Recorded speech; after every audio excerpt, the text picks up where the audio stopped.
आज का जो वचन है वो एक ऐसे रिश्ते को दर्शाता है जो शायद आप लोग इस दुनिया के अंदर जिस रिश्ते को ढूंढने के लिए आप शायद कोशिश भी कर रहे होंगे, शायद आपका रिश्ता किसी ऐसे व्यक्ति के साथ हो सकता है। आज हम उस रिश्ते को प्रभु यीशु मसीह के साथ जोड़ने के लिए हम जा रहे हैं। आपने शायद बाइबल में सुना होगा, देखा होगा, पढ़ा भी होगा। प्रभु यीशु मसीह ने हर एक उस रिश्ते को जो इस दुनियावी रिश्ते हैं उनका उदाहरण दिया है। हालेलुया। दुनिया के जितने भी रिश्ते हैं उन सब का उदाहरण यीशु मसीह ने दिया है। उदाहरण के तौर पर पिता, माता, भाई बहन, है ना, स्वामी, प्रभु, पति, उद्धारकर्ता,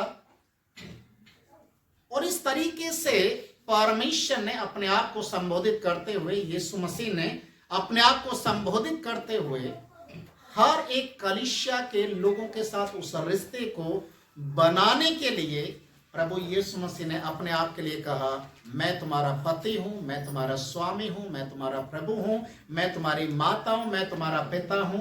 और हर एक उस रिश्ते को प्रभु यीशु मसीह ने इस दुनिया के अंदर दिखाया है, और दिखाया ही नहीं बल्कि निभाया है।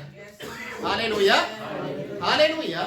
जैसे बाइबल हमें बताते हैं कि एक माँ अपने जन्म देने वाले को छोड़ सकते, भूल सकते, परंतु प्रभु नहीं छोड़ सकता है, नहीं भूल सकता। उस रिश्ते को उसने पूरा किया। मैं तुम्हारा पिता हूं, मैं तुम्हारा पति हूं। तो कहने का मतलब यह है कि प्रभु यीशु मसीह हर एक रिश्ते के लिए जो यीशु मसीह ने इस दुनिया के अंदर बोला है उसको निभाया है। पर आज हम एक ऐसे रिश्ते को दर्शाने के लिए जा रहे हैं परमेश्वर के वचन से, जिस रिश्ते के विषय में शायद ही आपने कभी सुना होगा। यूहन्ना रचित सुसमाचार निकालेंगे और आज बड़े ध्यान से हम एक एक बात को आज स्वीकार करेंगे, ग्रहण करेंगे, वचन से सुनेंगे, सीखेंगे कि परमेश्वर क्यों, यीशु मसीह क्यों इस रिश्ते को हमारे साथ बनाने के लिए चाहता है। यूहन्ना रचित सुसमाचार 15 अध्याय उसका 15 पद। यूहन्ना रचित सुसमाचार 15 अध्याय का 15 पद, और यहां पर इस प्रकार से लिखा है, अब से मैं तुम्हें दास नहीं कहूंगा। Hallelujah, hallelujah. अब से मैं तुम्हें दास नहीं कहूंगा, क्योंकि दास नहीं जानता उसका स्वामी क्या करता है, परंतु मैंने तुम्हें मित्र कहा है। Hallelujah, hallelujah. ऐसे व्यक्ति के साथ कौन मित्रता नहीं करेगा जो सर्वश्रेष्ठ है। Hallelujah, hallelujah. ऐसे व्यक्ति के साथ, ऐसे स्टूडेंट के साथ कौन दोस्ती नहीं करेगा जो पढ़ाई में ब्रिलियंट है। हालेलुया। ऐसे व्यक्ति के साथ कौन दोस्ती नहीं करेगा जो आराधना करने में माहिर है, जो बातचीत करने में माहिर है, जो देखने में सुंदर है, जिसके साथ सभी दोस्ती करने के लिए कोशिश करते हैं। ऐसे व्यक्ति के साथ, ऐसे ईश्वर के साथ, ऐसे प्रभु के साथ, ऐसे दोस्त के साथ कौन दोस्ती नहीं करना चाहेगा। हालेलुया। हम जानते हैं बच्चे जब पढ़ते हैं स्कूल के अंदर, कॉलेज के अंदर, सभी बच्चों की नजर एक ऐसे बच्चे की ओर होती है जो पढ़ाई में अच्छा हो। हालेलुया। उसके सहारे से क्या होगा, उसकी भी नैया पार हो जाएगी, है ना। ऐसे दोस्त को लोग ढूंढते हैं। पर आजकल के दोस्तों को तो आप शायद जानते होंगे, आजकल के जो दोस्त हैं वो डुबो देते नैया तो पार नहीं करवाते, डुबो देते हैं। आपको शायद सुनकर ताज्जुब होगा, मैं किसी के घर में था और जिसके घर में मैं बैठा हुआ था, शायद प्रार्थना खत्म हो गई थी या शुरू होने वाली थी, अचानक कुत्ते भौंकने की आवाज आई घर के बाहर से। और इस तरीके से कुत्ते की आवाज निकालकर बोला, मतलब भौंकना शुरू किया। हमें ऐसा लग रहा था कि कोई कुत्ता दरवाजे पर आकर खड़ा हो गया, इसलिए भौंक रहा है। और अगर आपके घर के सामने कोई कुत्ता आकर भौंकने लग जाए तो आप क्या करेंगे? गेट खोलकर डंडा लेकर उसको भगाने की कोशिश करेंगे। पर उस घर के अंदर एक लड़का क्या बोल रहा है? रहने दो, मुझे पता है कौन भौंक रहा है। हालेलुया। ये कुछ दोस्तों के कोड वर्ड्स होते हैं। कुत्ते की आवाज में बोलना किसी को पता नहीं चले, मुझे मालूम चलना चाहिए। बिल्ली की आवाज में कितने सीटी मारते हैं, है ना? कितने क्या अलग अलग कोड वर्ड्स दिए जाते हैं दोस्ती को निभाने के लिए। एक सोचने वाली बात है, अगर तेरा दोस्त है और कुत्ते बिल्ली की आवाज निकाल रहा है, इसका मतलब वो दोस्त नहीं है, वो कुत्ता बिल्ली है। वो आपके साथ क्या करने वाला है शायद आपको पता नहीं है। Hallelujah, hallelujah. आजकल बहुत सारे लोग इस तरीके से होते हैं। परमेश्वर के वचन में आज हम जब देखते हैं इन बातों को, एक दास अपने स्वामी के बारे में इतना नहीं जानता। शायद हो सकता है कि आप किसी के घर में किराए पे भी रहते हो, आप अपने मालिक के बारे में शायद इतना नहीं जानते हो। सालों हो गया नहीं जानते होंगे इतना। और कई बार उल्टा भी होता है, किसी के घर में कोई किराएदार रह रहा है, मकान मालिक को नाम तक नहीं मालूम रहता है कि ये है कौन। हालेलुया। परमेश्वर का वचन आज जब हम लोग सीखेंगे, प्रभु यीशु मसीह कहता है कि एक दास को अपने स्वामी के विषय में नहीं मालूम होता, क्योंकि वो दास है। दास का काम है कि जो काम आपको दिया जाता केवल वही करना है। वो घर में एंट्री नहीं कर सकता, वो अपनी मर्जी से कुछ खा नहीं सकता, अपनी मर्जी से बैठ नहीं सकता, अपनी मर्जी से कुछ कर नहीं सकता, क्योंकि वो दास है। उसे जो कार्य दिया जाता उसी को उसे करना है। पर मित्र क्या करेगा? मित्र क्या है? एक थाली में खाएगा, एक साथ में बैठेगा, साथ में खाना खाएगा, साथ में जाएगा, साथ में फिल्म देखेंगे, साथ में गाड़ी पर बैठेंगे, क्योंकि दोस्त हैं। हालेलुया। और हमेशा एक बात को याद रखिए, शायद ऐसा कम सुनने में आता है कि किसी ने अपने दिल की बात किसी को बताई हो बिना दोस्त के अलावा, है ना? ऐसा नहीं है कि आदमी लोगों के दोस्त नहीं होते, औरतों के भी दोस्त होते हैं। औरतें, आदमी भी होते हैं, औरतें भी होती हैं। पर कुछ फ्रेंडशिप ऐसी होती है कि केवल उसके साथ ही बातचीत करना है, दिल की बातों को खोलकर बताना है, क्योंकि वो हमारे विषय में जानता है। Hallelujah, hallelujah. वो हमारे विषय में जानता है, इसलिए हम दिल की बातों को खोलकर उसको बता सकते हैं। एक ऐसा दोस्त जो आपकी बातों को किसी और को ना बताए, जो आपकी हर एक बात को सुनने वाला हो, विश्वासी हो। परमेश्वर का वचन एक दोस्ती के विषय में बाइबल में एक बहुत प्यारा एक उदाहरण है। केवल मैंने पूरी बाइबल में एक ही दोस्ती के विषय में पढ़ा है, शायद आप लोगों को मालूम होगा। दाऊद की दोस्ती राजा साउल के बेटे योनातान के साथ हुई। Hallelujah, hallelujah. और इन दोनों दोस्तों के विषय में बाइबल में बहुत सारी बातें लिखी हैं। आप पूरी बाइबल को पढ़िए, कितना भी पढ़ के देखिए, कहीं भी दोस्ती का कोई जिक्र नहीं है किसी के साथ भी। पर केवल एक जोड़े के विषय में लिखा हुआ है, दाऊद और योनातान दोनों इतने अच्छे मित्र थे कि अगर दाऊद दुखी होता था तो योनातान भी उसके साथ दुखी होता था। अगर दाऊद आंखों में आंसू लेकर आता था तो योनातान भी उसके साथ रोता था। हालेलुया। अगर आनंद कर रहे हैं तो दोनों मिलकर कर रहे हैं, युद्ध करने के लिए जा रहे हैं तो दोनों जा रहे हैं, आराधना कर रहे हैं तो दोनों कर रहे हैं। देखिए, एक बात को याद रखिए, दोस्ती कब निभा सकते हैं?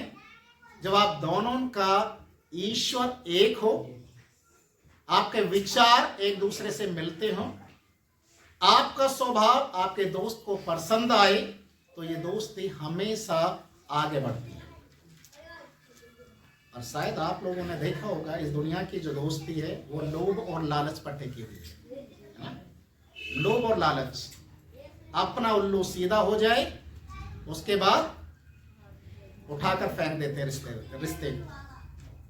पर बाइबल हमें बताती है योनातान के विषय में कि दाऊद और योनातान का जो दोस्ती था इतना ज्यादा परमेश्वर को भी भाया कि परमेश्वर के उपस्थिति में योनातान और दाऊद दोनों एक दूसरे के साथ वाचा बांधा। एक बात और मैं बताना चाहूंगा, योनातान कौन था? साउल का बेटा। और साउल दाऊद का कौन था? बाद में ससुर बना, वो पहले दुश्मन था। दाऊद को मारने के लिए, जान से खत्म करने के लिए साउल पूरी रीति से पागलों की तरह से ढूंढ रहा था। दाऊद साउल से छिप छिप कर उसने जीवन बिताया, पर योनातान दाऊद के साथ हमेशा एक दोस्त के समान खड़ा होना, अपने पिता से उसको बचाना और मिलकर प्रार्थना करना और प्रभु के सामने वाचा बांधना। Hallelujah, hallelujah. बाइबल में हमें इस प्रकार से पढ़ने के लिए मिलता है कि योनातान और दाऊद जब वाचा बांधा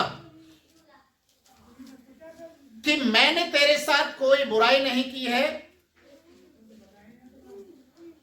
और तूने भी मेरे साथ कोई बुराई नहीं की है, जैसी दोस्ती हमारी है प्रभु इस दोस्ती पर आशीष करे और हमारे बच्चों की भी दोस्ती हो जाए। हालेलुया। देखिए, बाइबल में लिखा है जब योनातान का मृत्यु हो गया, सबसे ज्यादा दुख दाऊद को हुआ। लोग दाऊद के साथ जितने भी सैनिक थे, क्योंकि उसे एक राजा के रूप में मानते थे, यहूदा के अंदर वो उस समय राज्य कर रहा था, तो सेनापति लोग आकर बोलने लगे कि तू योनातान के लिए क्यों रो रहा है, साउल के लिए क्यों रो रहा है, वो तो तेरा दुश्मन था और दुश्मन का बेटा था। पर दाऊद क्या कहता मालूम है? साउल जो भी था, जैसा भी था, उसकी करनी उसके साथ, पर मुझे तकलीफ, मुझे दुख इस चीज का, मेरा दोस्त मुझे छोड़कर चला गया। Hallelujah, hallelujah. उसने उस दुख को इस तरीके से बयान किया और बाद में एक उदाहरण मैं दे रहा हूं। जंगल के अंदर अगर कोई शेर पदवी पाता, मतलब पूरे जंगल पर राज्य करने के लिए कोशिश करता है, तो उसे युद्ध करना पड़ता है पहले शेर से। अगर पहला शेर को ये दूसरा शेर हरा देता है, ध्यान से देखना, कभी भी आप सर्च करके देखना, यूट्यूब के ऊपर, गूगल के ऊपर, कभी भी डिस्कवरी पे आप देख सकते हैं। अगर कोई राजा, शेर कोई राजा बनेगा तो पहले राजा के बच्चों को मार देगा। समझ में आ रहा है? कभी भी देखना, कोई भी अगर शेर पदवी लेता है तो जिस शेर से वो मुकाबला करेगा उसके ऊपर विजय पा जाएगा, उस शेर को तो मारेगा, उसके जितने भी बच्चे हैं सबको मार देगा। क्यों मालूम है? क्योंकि अब मैं राजा बन गया तो मेरे खुद के बच्चे होने चाहिए, वो राजा बनेंगे। Hallelujah, hallelujah. और इस प्रकार का जिक्र बाइबल में हम पढ़ते, जितने भी राजा बने ज्यादातर पहले राजा के कुटुंब को उन्होंने खत्म कर दिया, ताकि वो खड़े ना हो जाए और मेरे राज्य के लिए खतरा ना बन जाए। पर दाऊद का जीवन हम देखते हैं, दाऊद राजा बना और राजा बनने के बाद उसने इस तरीके से लोगों से बातचीत किया, क्या योनातन के वंश में या उसके बेटों में से कोई बचा है क्या? राजा साउल के वंश में कोई बचा है क्या? लोगों को क्या लग रहा था मालूम है? अगर कोई बच गया तो दाऊद उसे खत्म करेगा, क्योंकि हर एक राजा इसी तरीके से करता था। यहां तक कि यीशु मसीह के जन्म के समय में आपने शायद देखा होगा, राजा हेरोदेस ने क्या किया? सबको मरवा दिया, क्योंकि एक राजा जीते जी दूसरे राजा को देख ही नहीं सकता। Hallelujah, hallelujah. पर दाऊद ने बोला कि साउल के वंश में से कोई बचा है। अब एक व्यक्ति ने बोला योनातन का एक बेटा बचा है जो विकलांग है, जो विकलांग है। राजा ने बोला उससे मेरे पास लेकर आओ। लोगों की आंखों में ऐसा एक सीन चल रहा था, दाऊद क्या करने वाला है, सोच में ऐसा था क्या करने वाला है। और एक चीज और आपको मैं बताना चाहूंगा, कोई भी राजा जब वो खाने के लिए बैठेगा या राजभवन में जाएगा या परमेश्वर के भवन में जाएगा, तो कभी भी इस प्रकार के किसी भी व्यक्ति को साथ में नहीं लेकर जा सकता है, ना परमेश्वर के भवन में लेकर जा सकता जो विकलांग है। यहां तक कि परमेश्वर के वचन में लिखा है किसी भी विकलांग जानवर को भी परमेश्वर के सामने नहीं लाया जाए। पर दाऊद क्या कह रहा है? योनातन का बेटा जो विकलांग है उसे लेकर आओ।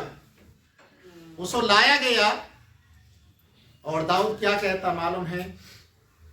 तो जीवन भर मेरे सामने मेज पर खाना खाया करेगा।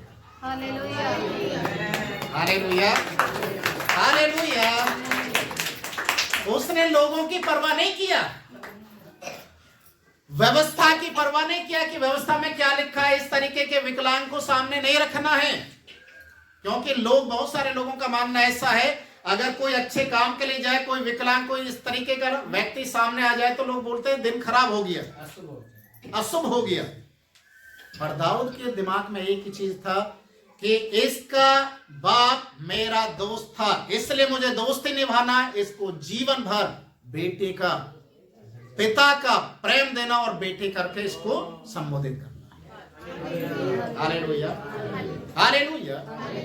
इसलिए प्रभु यीशु मसीह ने कहा मैं तुम्हें दास नहीं कहूंगा। Hallelujah, hallelujah. मैं तुम्हें मित्र कहूंगा, क्योंकि मित्र जानता है मित्र के उठने बैठने के विषय में, मित्र जानता है वो कहां से आया और कहां जा रहा है। हालेलुया।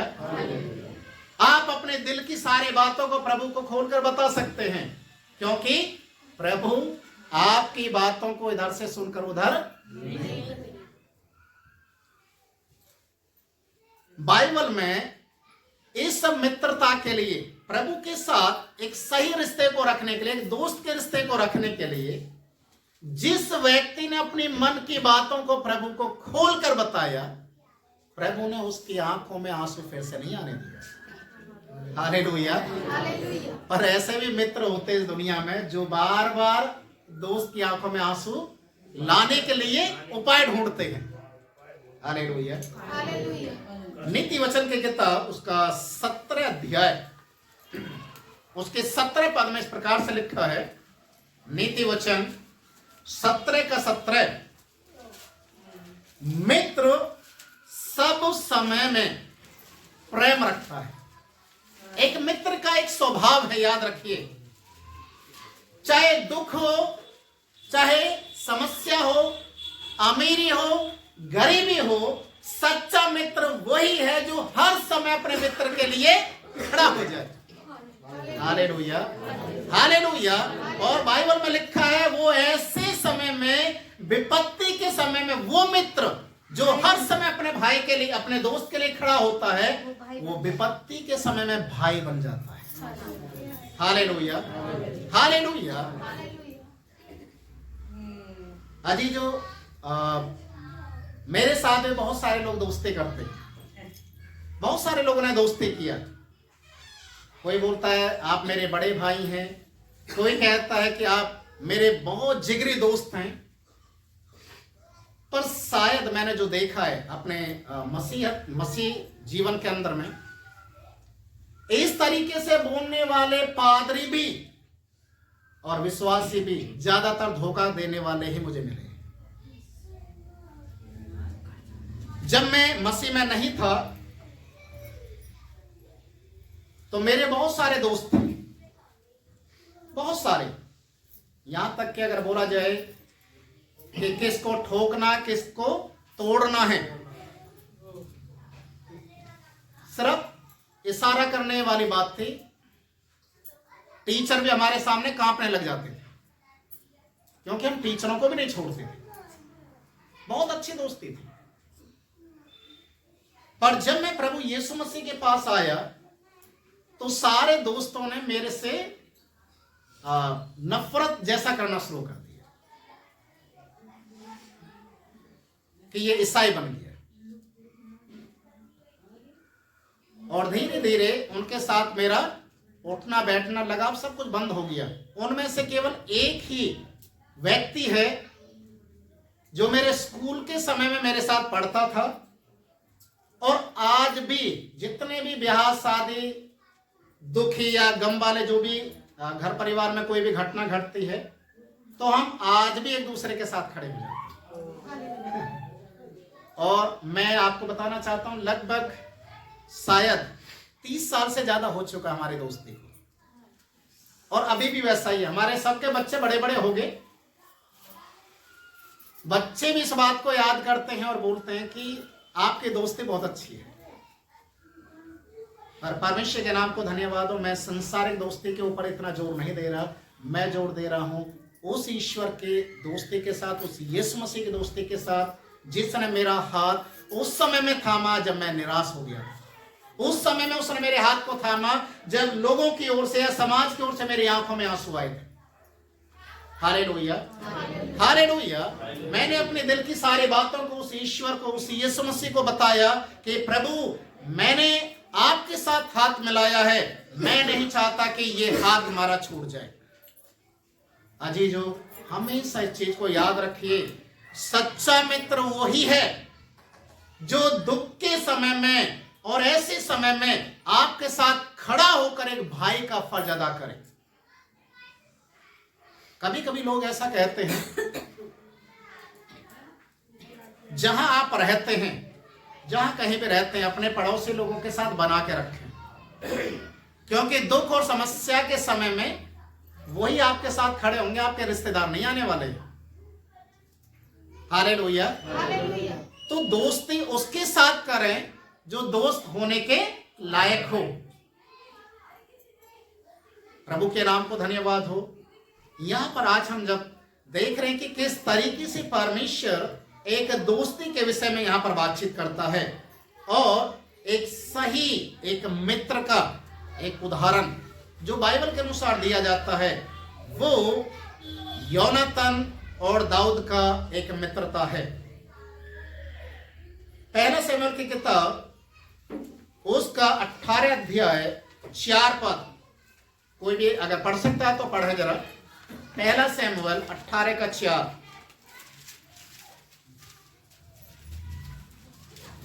योनातान ने अपना बागा जो वह स्वयं पहने था उतार कर अपने वस्त्र समेत दाऊद को दे दिया, वरन अपनी तलवार और धनुष और कटिबंध भी उसी को दे दिए। Hallelujah, hallelujah.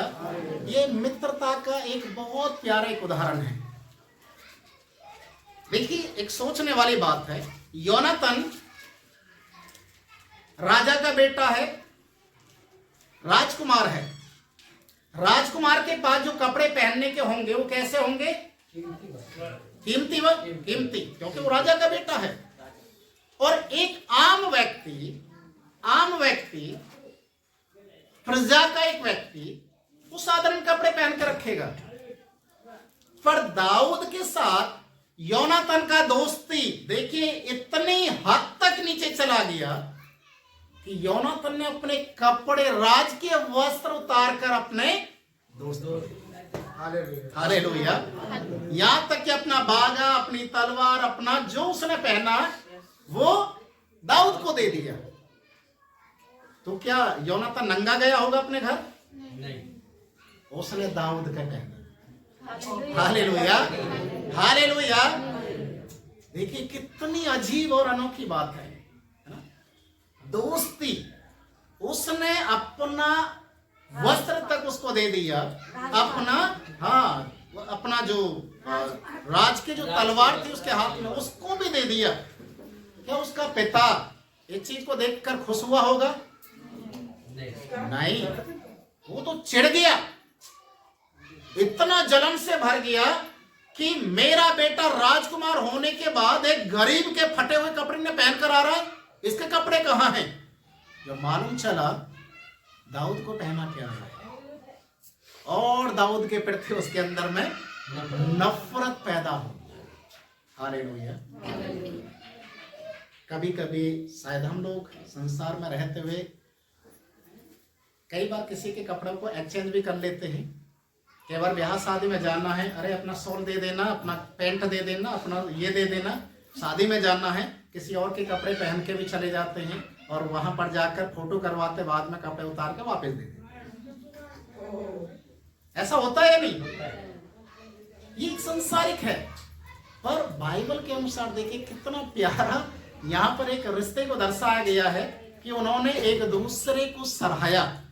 इनके अंदर एक कॉमन चीज एक और थी। पहला सैमुएल 14 उसका 6 पद भी हम पढ़ेंगे। पहला सैमुएल 14 का 6। तब योनातान ने अपने हथियार ढोने वाले जवान से कहा, आ हम उन खतना रहित लोगों की चौकी के पास जाएं। क्या जाने यहोवा हमारी सहायता करे, क्योंकि यहोवा के लिए कोई रुकावट नहीं कि चाहे तो बहुत लोगों के द्वारा चाहे थोड़े लोगों के द्वारा छुटकारा दे। किसके ऊपर विश्वास रखता था? परमेश्वर के ऊपर। और दाऊद भी किसके ऊपर विश्वास रखता था? परमेश्वर।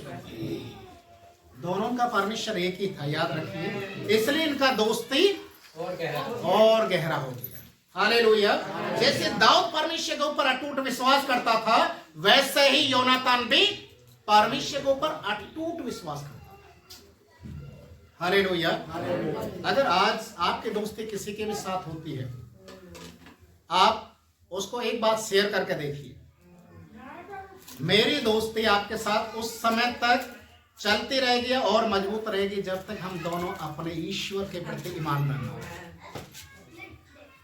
हालेलुया। मालूम मेरे दोस्त मुझे छोड़कर क्यों चलेगी? तुमने यीशु मसीह को दोस्त बना लिया ना, अब हमारा कोई स्थान नहीं। दारू पीने वाले के दोस्त कौन मिलेंगे? दारू पीने वाले। चोरी करने वाले के दोस्त कौन मिलेंगे? चोरी करने वाले। लड़ाई झगड़ा करने, छीना झपटी करने वालों के दोस्त वैसे मिलेंगे। पर अगर आप एक सच्चे विश्वासी हैं तो आपकी दोस्त भी वही होना चाहिए जो प्रभु यीशु मसीह विश्वासी है। Hallelujah, hallelujah. परमेश्वर के वचन में हम रूत की किताब में एक प्यारा सा एक उदाहरण है, शायद आप लोग जानते होंगे। जब नाओमी के दोनों बेटे मर गए, पति भी मर गया, तो नाओमी अपनी एक बहू से बातचीत करते और कहती है कि अब तो मेरे पास कुछ भी नहीं रहा, अब तू भी अपने घर ही चली जा, क्योंकि एक जा चुकी है। पर रूत एक बात को कहती है, उसके 16 पद में लिखा हुआ है ये चीज, जो तेरे लोग वो मेरे लोग, जो तेरा ईश्वर वो मेरा ईश्वर। तू जाएगी जिधर तू जाएगी उधर मैं भी जाऊंगी, जहाँ तू मरेगी मैं भी मरूंगी, तू खाएगी मैं भी खाऊंगी, तू पहनेगी मैं भी पहनूंगी। तेरा परमेश्वर मेरा परमेश्वर, तेरा परमेश्वर मेरा परमेश्वर होगा। याद रखिए, ये है दोस्ती की सही मिसाल। Hallelujah, hallelujah. जो तेरे हैं वो मेरे हैं, जो तेरा ईश्वर है वो मेरा ईश्वर है। मृत्यु को छोड़ कोई भी हमें अलग नहीं कर सकता। Hallelujah, hallelujah. यहाँ पर देखिए इन दोनों की मित्रता कैसी थी, कौन थे ये मालूम है? सास बहू। सास बहू के बीच में ऐसी मित्रता होती है? बहुत कम है, सांप नेवला वाले हो। Hallelujah, hallelujah. एक दूसरे की कटती करने में कसर नहीं छोड़ते। अगर बहू सामने आ गई तो सास चुप हो जाते, अगर सास बोलते तो बहू चुप हो जाती। कभी भी आमने सामने बैठकर बेटा तो कैसा है, कैसी है, ऐसा नहीं बोलेंगे। बहुत कम रेयर ऐसा केस होगा कि जो नाओमी और रूत के जैसा उनके बीच में रिश्ता हो। Hallelujah, hallelujah. मृत्यु को छोड़कर कोई भी हमें अलग नहीं कर सकता। यही समर्पण रूत के लिए परमेश्वर ने देखा और उसे स्वर्ग ऐसा आशीष दिया जिसके घराने में यीशु मसीह आ गया। आमीन, हालेलुया। अभी जो कितनी अद्भुत बात है ना, एक सही रिश्ते का चुनाव करें। प्रभु यीशु मसीह के साथ एक ऐसे रिश्ते को कायम करें जो एक पवित्रता के साथ रिश्ता है। वो हमें दास नहीं कह रहा, हमें बाहरी लोग नहीं कह रहा। समाज के लोग शायद कह सकते हैं, दुनिया के लोग कह सकते हैं ये बाहर के हैं, ये बाहर कर दिए गए हैं।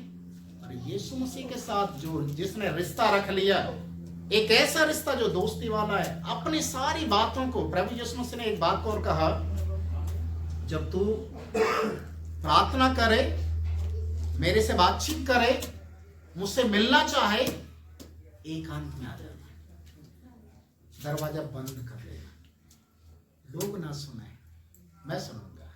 आमीन, हालेलुया। यीशु मसीह भी परमेश्वर के साथ मित्रता अच्छी थी क्योंकि बाप बेटे थे। यीशु मसीह कहाँ मिलने के लिए जाता था परमेश्वर से? पहाड़ पर। कब? एकांत में, जब सारे शायद सोए रहते होंगे, अपने अपने कामों में बिजी रहते होंगे, अकेले में जाता, पिता तू मेरा दोस्त है, आज मुझे क्या करना है, कहाँ जाना है, क्या खाना है, सब कुछ बयान करता था। और इसलिए यीशु मसीह क्या कहता है? मैं वही करता हूं जो मेरा पिता कहता है। Hallelujah, hallelujah. तो आज आपकी दोस्ती यीशु मसीह के साथ जब हो जाएगी तो इस दुनिया के दोस्तियों को आप भूल जाएंगे। हालेलुया। वो आपको धोखा नहीं देगा, आपको त्यागेगा नहीं, आपको पूंछ नहीं रखेगा, वो आपको हमेशा स्वर्ग स्थानों में लेकर चलेगा। हालेलुया। देखिए बाइबल में हमने क्या पढ़ा, यूहन्ना 15:15 में, मित्र जानता है कि मित्र कहाँ जाता और कहाँ से आता है। यीशु मसीह ने बोला कि मैं जाता हूं, तुम जानते हो मैं कहाँ जा रहा हूं। हालेलुया। ताकि जहां मैं जाऊं वहां तुम भी मेरे पीछे आ जाओ, क्योंकि मैं तुम्हारे लिए जगह बनाऊंगा। हम दोनों एक साथ में रहेंगे, पिता के सामने रहेंगे, एक साथ में खाना खाएंगे। यहाँ का प्रभु भोज और वहां का अनंत काल का भोजन एक ही समान होने जा रहा है। Hallelujah, hallelujah. इसलिए अपने आप को हम तैयार करें और अपने रिश्ते को प्रभु के साथ मजबूती के साथ बनाएं। अजी जो सच्चाई तो ये है, ये वचन मुझे 2024 के लिए मिला है। हालेलुया। ये 2024 के लिए मिला है, और मैं आज इसलिए बोल रहा हूं कि अभी से अपनी दोस्ती के अंदर जो गड़बड़ियां उनको दूर करना शुरू कर दीजिए, और 2024 के लिए अपने आप को एक सही मित्र के साथ अपनी दोस्ती को इतना मजबूत कर लीजिए। एक गाना मैंने सुना था, 7 अजूबे इस दुनिया में, 8वीं अपनी जोड़ी, टूटे से भाई टूटे ना ये, नहीं धर्मवीर नहीं, आपका और यीशु मसीह की जोड़ी। Hallelujah, hallelujah. आइए सब अपनी आंखों को बंद करें, हम प्रार्थना की ओर चलें। हालेलुया, प्रेज़ यीशु।